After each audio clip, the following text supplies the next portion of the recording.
प्रणाम, welcome to eat pray love and tarot. शारदीय नवरात्रि का सेकेंड डे है, तो चलिए देखते हैं कि 64 जोगिनीज़ में से आज कौन सी माँ आती है और आपके लिए क्या मैसेज लेके। कलेक्टिव रीडिंग है और किसी भी gender, zodiac, religion and sexual orientation के लोग देख सकते हो। Let's take a card.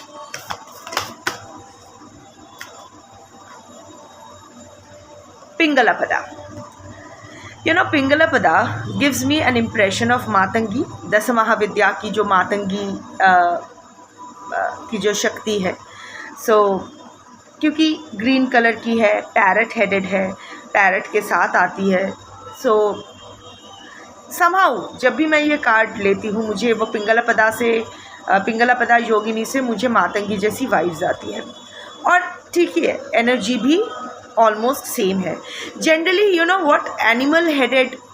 Animal includes birds also. हाँ, सो एनिमल हेडेड जो योगिनीज होती है ना, they always represent the slashing of ego, क्योंकि जो आपका जो फेस है वो कट हो जाता है और वहाँ इंस्टेड ऑफ दैट एक एनिमल या एक बर्ड या एक फिश का फेस डाला जाता है। So it's like slashing your ego and accepting the will of the universe. तो आज की जो कलेक्टिव होना, आप लोग में एक ईगो बैटल चल रहा था, एक द्वंद्व चल रहा था, द्वंद्व चल रहा था। कुछ चीज़ें आप शायद एक्सेप्ट नहीं कर पा रही थी। ये सबके साथ होता है। आई am not judging you, I am not pulling you up.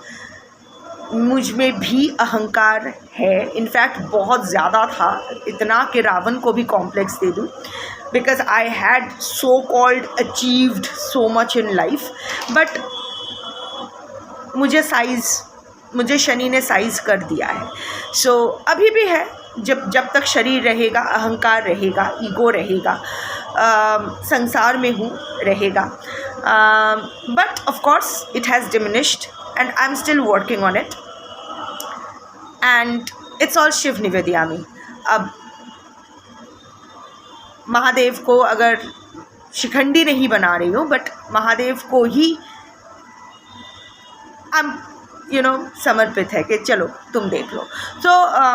मैं इसीलिए अपनी बात कर रही हूँ आपसे, ताकि आप लोग को ना लगे कि ये बैठ के हम लोग को ज्ञान देती है, न जाने अपने लाइफ में क्या करती है। I am also accepting my flaws, और इसमें कोई गलती नहीं है। अपने फ्लॉज, अपने डिफेक्ट्स, अपने नेगेटिविटीज़ को एक्सेप्ट करना ही फर्स्ट स्टेप टूवर्ड्स रेफॉर्मेशन होता है। अगर रोग डायग्नोसिस ही ना कर पाओ तो उसकी ट्रीटमेंट कैसे कर सकते हो?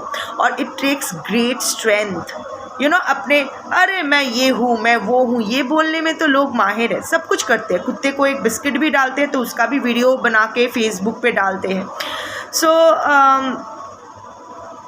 दैट इज़ ओके, बट अपनी खामियां को एक्सेप्ट करना बहुत बड़ी बात है, और ये अब आप कर रहे हो। Good job. अगर आप नहीं कर रहे हो, ये रीडिंग आपके लिए नहीं है, ये मैसेज आपके लिए नहीं है। पर पिंगलापदा अगर आई है तो मेजॉरिटी ऑफ द कलेक्टिव जो हो, you are gaining that strength to accept your flaws, to accept your traumas, to accept the negativities in you, and you are working towards it. अंदर का एक द्वंद्व चल रहा था, एक ईगो, कुछ चीज़ें लाइक आई सेड कि कुछ चीज़ें आप एक्सेप्ट नहीं कर पा रहे थे। वो मुझे कैसे छोड़ सकता है, मुझे कैसे साइडलाइन किया जा सकता है, मैं इनडिस्पोजेबल हूँ। It's okay, everyone is disposable, सब कुछ, everything comes with an expiry date. अभी आप वो बात समझ रहे हो, एंड क्योंकि आप वो बात समझ रहे हो और वो चीज़ के ऊपर आप काम कर रहे हो, you are glowing in a divine light. There is a divine light in your face, जिससे मिल रहे हो डिस्पाइट ऑल द तूफान that has happened in your life. जिससे भी आप मिल रहे हो वो आपसे यही कह रहे हैं कि क्या बात है, इतना चमक क्यों रहे हो, इतना खुश क्यों हो। आपको भी नहीं पता कि खुश क्यों हो, ऐसा कुछ हुआ भी नहीं बहुत ज़्यादा कि आप खुश हो सको, but something is there, something is glowing in your face, and that's your aura getting cleansed. Number 1, क्योंकि एनिमल हेडेड योगिनी आई है, पैरट हेडेड योगिनी आई है, of course the first things first, जो चीज़ आप एक्सेप्ट नहीं कर पा रहे थे, आप वो एक्सेप्ट कर लिया है। मन मार के, ऐसा नहीं कि बहुत खुशी से कर लिए हो, मन मार कर इसी एंड रिजल्ट इम्पॉर्टेंट है, क्या कैसे उस तक पहुँचो वो इम्पॉर्टेंट नहीं है। जैसे वाल्मीकि जब वो दस्यु रत्नाकर थे, डाकू रत्नाकर थे, तो उससे राम राम नहीं रटा जाता था, तो वो मोड़ा मोड़ा बोलते थे, तो मोड़ा मोड़ा मोड़ा मोड़ा राम राम राम हो गया, तो मोड़ा मोड़ा बोलते बोलते अल्टीमेटली राम राम ही हो गया, राम राम ही चांट करने लगे। सिमिलरली एंड रिजल्ट क्या है पता नहीं, पर आप में जो ये एक्सेप्टेंस आई है, ये डिवाइन ने नोट किया है, the universe has noted that and appreciates you for that. अभी यूनिवर्स का टाइम है आपके लिए कुछ करने का। Like I said also, Pingala dominates the left side of the brain and the right side of the body. वो ये जो प्राण शक्ति है ये left side of the brain, left side of the brain क्या होता है, लॉजिकल थिंकिंग, रैशनलिटी, अपने कैलकुलेशंस, मैथमेटिक्स बोलते हैं तो इट्स कैलकुलेशंस कि कौन सा क्या करना चाहिए, तोल मोल, हिसाब किताब, रैशनलाइजेशन ऑफ सिचुएशंस। सो अभी जो और and the right side stands for action. Generally हम लोग सोच लेते हैं कि राइट लेफ्टीज होते हैं, बट जनरली राइट साइड को हम लोग एक्शन के साथ, स्ट्रेंथ के साथ एसोसिएट करते हैं। इसीलिए ये जो राइट पाम है, जब हम लोग ये रुद्राक्ष या कोई जेमस्टोन क्लियर करते हैं तो हम लोग राइट पाम में लेके ओम नमः शिवाय करते हैं, because the right palm represent Shiv, that stands for strength, and the left palm stands for Vishnu, Om विष्णवे नमः, दैट स्टैंड्स फॉर प्योरिटी। मैं वैदिक हिसाब से जा रही हूँ। हाँ, so the right hand stands for Shiva, strength, and the left palm stands for purity, that is Vishnu. Also like I said कि शिव इज शक्ति की रीडिंग कर रही हूँ तो शिव आएगा। अभी महाकालेश्वर में भी महाकाल शक्ति के रूप में सजे हुए हैं, like I was saying, and Shiv always represents strength, because जब हम लोग जंग पे जाते हैं हम लोग हर हर महादेव कहते हैं, ओम विष्णवे नमः नहीं कहते हैं, और जब हम पूजा के लिए बैठते हैं, जब शुद्धिकरण करते हैं तो ओम विष्णवे नमः कहते हैं, वहाँ हर हर महादेव नहीं कहते।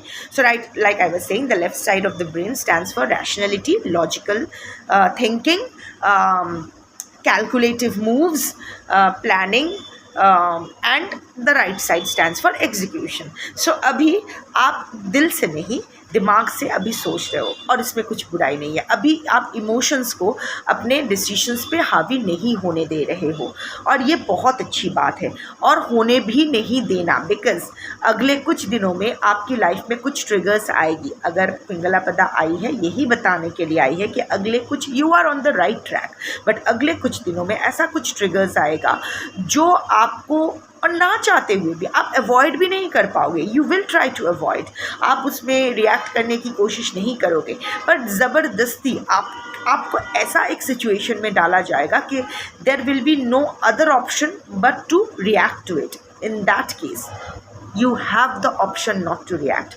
ग्रे रॉक इफेक्ट एक होता है। ग्रे रॉक मीन्स मुझे कुछ नहीं करना है, आई एम टायर्ड एक्सप्लेनिंग। आपने बहुत एक्सप्लेन किया है अपने आप को, बहुत अपने सिचुएशन को समझाने की कोशिश की है, लोगों को, पर्टिकुलर कोई इंसान को, अपने आप को जस्टिफाई करने की कोशिश की है, अपना पॉइंट ऑफ व्यू सामने रखने की कोशिश की है, बट कुछ नहीं हुआ है। अभी you have to go into that grey rock और ग्रे स्टोन इफेक्ट। किसी को कोई एक्सप्लेनेशन नहीं देना है, किसी को कुछ नहीं बोलना है। You are answerable to nobody. आप जैसे हो अपने लिए सही हो, डिस्पोजेबल बाकियों के लिए हो, खुद का साथ मत छोड़ो, ये ज़्यादा इम्पॉर्टेंट है। तो अभी also you something will happen that will again try to drag you back to your depressive state. उस दलदल में मत फंसना बंधु, यही पिंगलापदा आज कह रही है। The divine is with you, the divine has your support, I mean you have the divine support. So अभी जैसे आप कंटिन्यू कर रहे हो, यू आर थिंकिंग लॉजिकली, उसी तरह इमोशंस को अपने एक्शंस के ऊपर हावी नहीं होने देना है। आपकी लॉजिकल थिंकिंग, आपकी ब्रेन आपका स्ट्रेंथ है, आप जिस तरह सोच सकते हो उस तरह कोई नहीं सोच सकता है, एटलीस्ट आपके आसपास के लोग नहीं सोच सकते हैं। आपकी बुद्धि, आपकी इंटेलिजेंस, आपकी इंटेलेक्ट ही आपका सबसे बड़ा स्ट्रेंथ है। अब इमोशनल स्ट्रेंथ को नहीं, अपने ये जो इंटेलेक्चुअल स्ट्रेंथ है इसको अभी आप साथ लेके आगे बढ़ो। Also parrot represents flying, chanting and daylight. Pingalapada जो देवी है, शी इज़ जो योगिनी है, शी इज़ द योगिनी ऑफ डे लाइट। सो अभी ना डार्कनेस से डे लाइट तक का आपका डे लाइट में जाने का टाइम अभी आपको आ गया है। अभी शायद आप हो सकता है आप मॉर्निंग पर्सन हो सकता है। तो like parrot, fly towards your dreams, destination, जो भी अपने लिए सेट करके आपने रखा है। Fly higher higher higher, the sky is the limit, और स्काई का कोई लिमिट नहीं होता है। ऑल्सो चांट, जैसे पैरट हमेशा चटर पटर करती रहती है। Similarly it's time to express yourself, is expressing yourself. या फिर ऑल्सो स्पिरिचुअली अगर आप कोई चांटिंग या कोई जाप करने के बारे में सोच रहे हो, कोई स्पिरिचुअल साधना स्टार्ट करने के बारे में सोच रहे हो, so you can go ahead with it. आपको उसमें जो भी होगा अच्छा ही मिलेगा। Again green is the colour of heart chakra. आपको इमोशनल होकर नहीं सोचना है, पर आपके ये जो आप इमोशनल हो जाते हो ये भी हार्ट चक्रा ब्लॉकेज की वजह से ही है। आप जो सबके लिए ज़्यादा करते हो ये भी आपके ट्रॉमा की वजह से ही है। You know the craving the craving for attention, love, care जो आपको नहीं मिला है। सो if you want to start any kind of sadhana, some kind of chanting, go for it. आपके लिए अच्छा होगा, it will heal your heart chakra।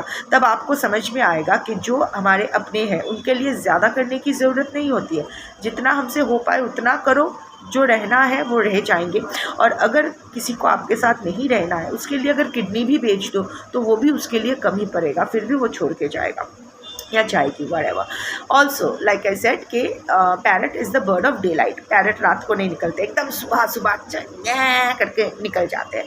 So somewhere और द अदर अभी आप भी भोर होने का ही इंतज़ार कर रहे हो। जैसे पैरट फर्स्ट डे लाइट के साथ ही एकदम पूरा झुंड लेके निकल पड़ते हैं। Similarly you are also waiting for daylight. You have a lot of plans up your sleeve. आपने सब कुछ सेट करके रखा है, बस आपको थोड़ी सी रोशनी दिखाई देने की ज़रूरत है। You are waiting for a divine sign, so take this reading as your divine sign. ये आपकी साइन है। ओके, सो अभी मैं योगिक डेक से इस मैसेज का गाइडेंस जस्टिफिकेशन लूँगी कि ये मैसेज को मैसेज तो मिल गया, पर अभी आपको क्या करना चाहिए, क्या उड़ के गया।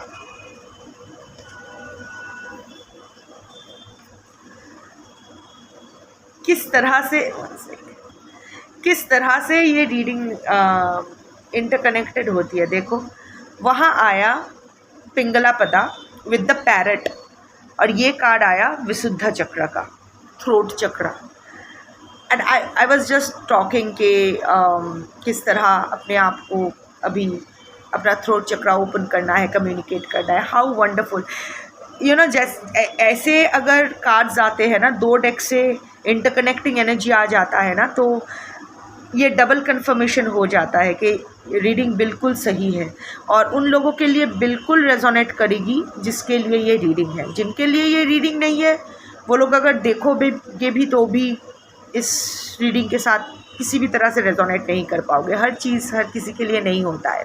शोरूम में जो गाउन या साड़ी लटका हुआ होता है वो सब देखते हैं, पर जिसके नाम वो लिखा होता है वही घर ले जाते हैं।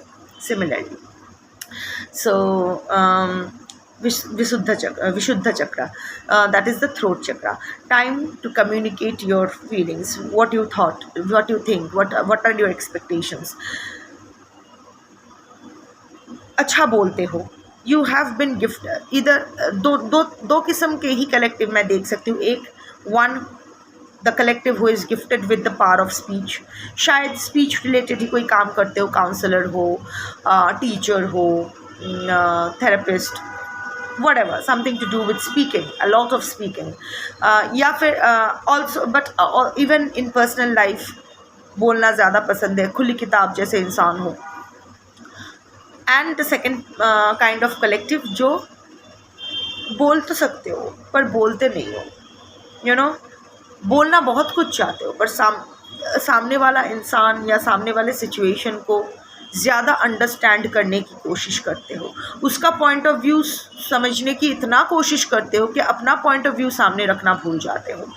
However this is applicable for both sets of collectives. जो लोग ज़्यादा बोलते हो, जो लोग को बोलना अच्छा लगता है, जो लोग ओवर एक्सप्लेन करते हो, वो लोग भी ना, वो उन लोग का जस्ट द सटल डिफरेंसेस. एक सेट ऑफ कलेक्टिव मैं देख पा रही हूँ, आप लोग चुप ही हो जाते हो, उसके पॉइंट ऑफ व्यू समझने की कोशिश में अपना पॉइंट ऑफ व्यू सामने रखना भूल जाते हो.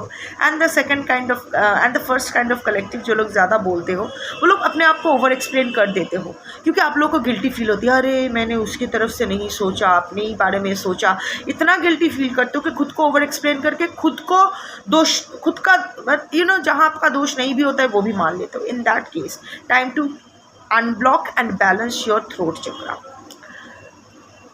अपने अंदर क्या चल रहा है, आप क्या चाहते हो, ये ना बोलना भी एक किस्म का हिपोक्रेसी होता है ना, कि हम लोग के दिल में कुछ है पर ज़ुबान पे कुछ है या ज़ुबान पे कुछ नहीं है, वो भी तो कॉन्ट्रडिक्शन है.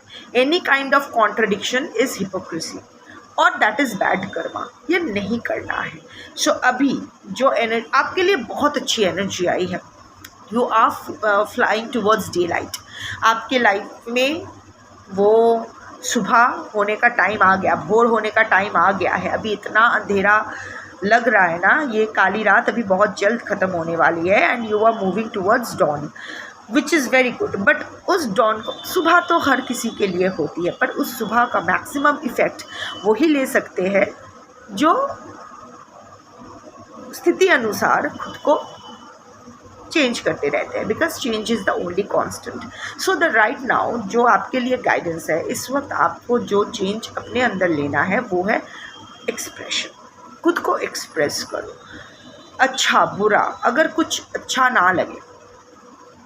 लाइक आई सेड कि ग्रे स्टोन इफेक्ट, मैंने कहा कि वहाँ क्या कहा कि stop explaining yourself, stop being answerable to everyone. But यहाँ मैं ये नहीं कह रही हूँ कि अपनी जो रिक्वायरमेंट्स है उसके बारे में बात मत करो.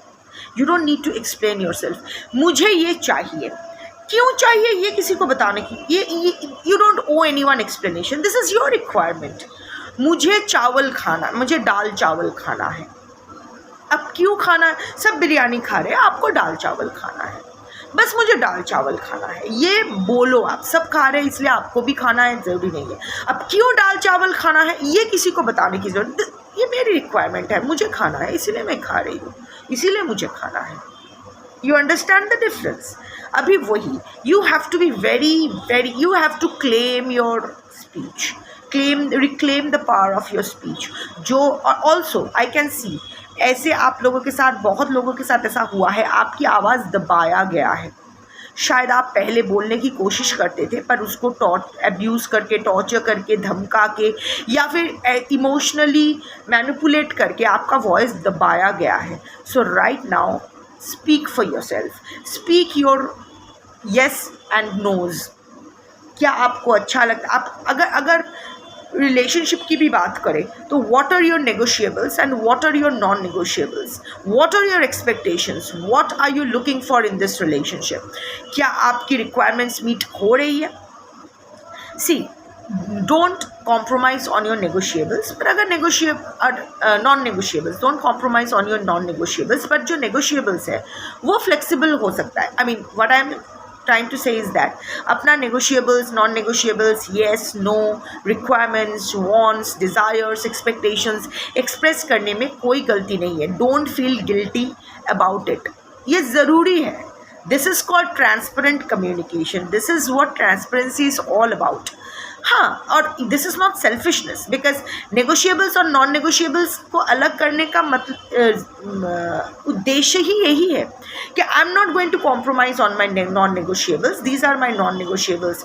Loyalty, whatever you are looking for in the relationship, can be material also. My non-negotiable is I won't leave India because my old parents are dependent on me and they stay here. This can be also your non-negotiable. So but your negotiable can be other things कि हाँ ठीक है मैं maybe twice a year I'll twice a month, once a month, or once in 2 months I can come over there and spend some time with you, whatever. So whatever is your non-negotiable and non-negotiable fixed होते हैं, negotiable can be worked out. इसीलिए negotiables को discuss करना भी ज़रूरी है कि कितना एडजस्टमेंट हो सकता है, कितना फ्लेक्सिबल हो सकते हो. ऑल्सो खुद आपको सिर्फ नहीं होना है, सामने वाले इंसान को भी होना है. So I am just giving examples. हर इंसान, आप अपना स्थिति जानते हो, अपना सिचुएशन जानते हो, उस हिसाब से अगर रीडिंग मैच करे तो अच्छा है, नहीं करे तो ना अच्छा है, no problem. So right now work on your Visuddha chakra, work on your throat chakra, work on clearing and your throat chakra, unblocking your throat chakra and express yourself. That is very important. Also सिर्फ physical personally नहीं, professionally भी make the most of your Visuddha chakra, make the most of your throat chakra. You have that communication skills, you have that creative communication skills. Explore it. It will take you to new heights. So that's your reading for today. Thank you for watching. Jai Adi Shakti Shambho.